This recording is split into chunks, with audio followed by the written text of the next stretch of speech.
Hey family, it's Patsy White with another 5-minute ministry to motivate your month.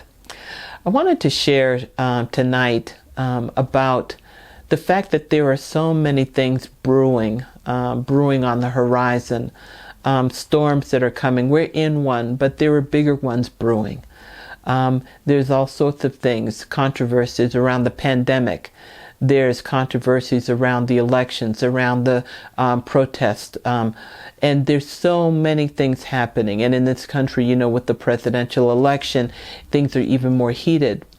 So there's storms brewing in lots of places. What's important is that we don't look to the news, or that we look outside of the divine guidance that's been promised us if we trust God. And so I want to share a scripture that's another well-known scripture, but I want to talk about it in the context of when we have storms coming. So in John chapter 14, verse 1, Jesus is telling his disciples, "Let not your heart be troubled. Ye believe in God, believe also in me." And then he explains about, heaven, about the kingdom of heaven, and about how we each and all have a home, and that the way to heaven is through him. And he talks about things that are very, very reassuring. But what's important is that right before 14:1, he's just told Peter that Peter's going to deny him 3 times. And this is right after Peter has been, professing his commitment to the death to Jesus. And Jesus gives him a little insight into what he's actually made of. Now, the longer version of this is that, Jesus also tells Peter that Satan desires to sift him as wheat, meaning that Satan is after him.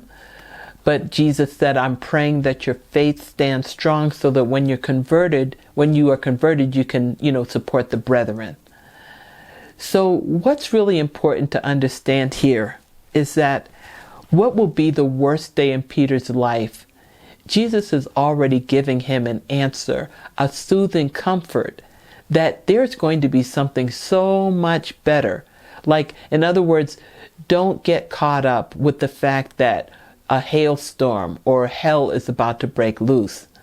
There's a bigger picture, a more phenomenal picture that's on the other side of that hell. Jesus says, "Let not your heart be troubled." Do not allow your heart to be troubled. Well, you might say to me, "Well, Patsy, how do I do that? How do I let not my heart be troubled? My heart is already troubled."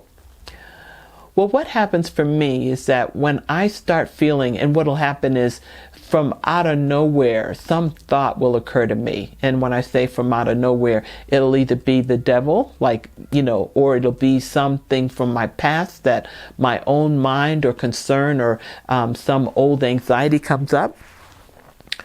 Well, the first thing I have to do is notice that some fear has come upon me. And then when I recognize that some fear has come upon me, first thing I do is tell it to get out. I speak to it. I say, "Fear, get off of me. You are not from God. You are from the devil. I command you to get off of me right now. Get out." And then I start thinking about the truth. Now, why did this come in? Well, I'm fearful. Maybe it's about economic insecurity. Maybe it's about rejection. Maybe it's about my future. Maybe it's about my car or my health or whatever it is, or my family, right? The fear does not come from God because God has an answer to every situation. So the first thing is we speak to the fear and command it to go. Then we reinforce the truth. The truth was where we were before the fear came. And we find a word to remind us. So I might remind myself that God did not give me the spirit, that he gave me the spirit of love, power, and a sound mind. Or I might remind myself the perfect love, the mature love, the beautiful love of God cast out fear. And I'll start praising. One of the things, especially when the fear comes on hard, then I just start praising God. I do live alone, so that makes it easy for me, but I live alone, but the ceilings are very paper thin, so I am aware that I have people all around me who can hear me. And, I'm thoughtful about my neighbors, because while I'm yelling and screaming and praising God, I don't want to hear them yelling and screaming stuff that I don't want to hear. So I'm thoughtful about it. I might be screaming, whispering at the top of my lungs, but either way, I'm jumping, I'm shouting, I'm praising God. And that thing falls off of me, that fear, whatever that is, and I have peace again. It's kind of like when a dog is wet and it shakes all the water off. Imagine that picture, that you're shaking all that fear off. And as you're shaking, you're just shaking up that joy and shaking up that excitement about who God is and the fact that he conquered any and everything that causes fear. So this is probably more than 5 minutes at this point. So I just want to encourage you.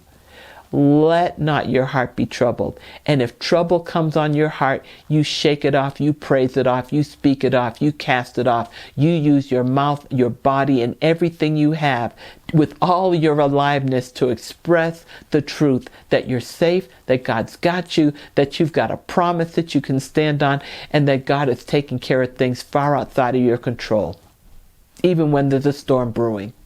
God bless you, and thanks so much for listening.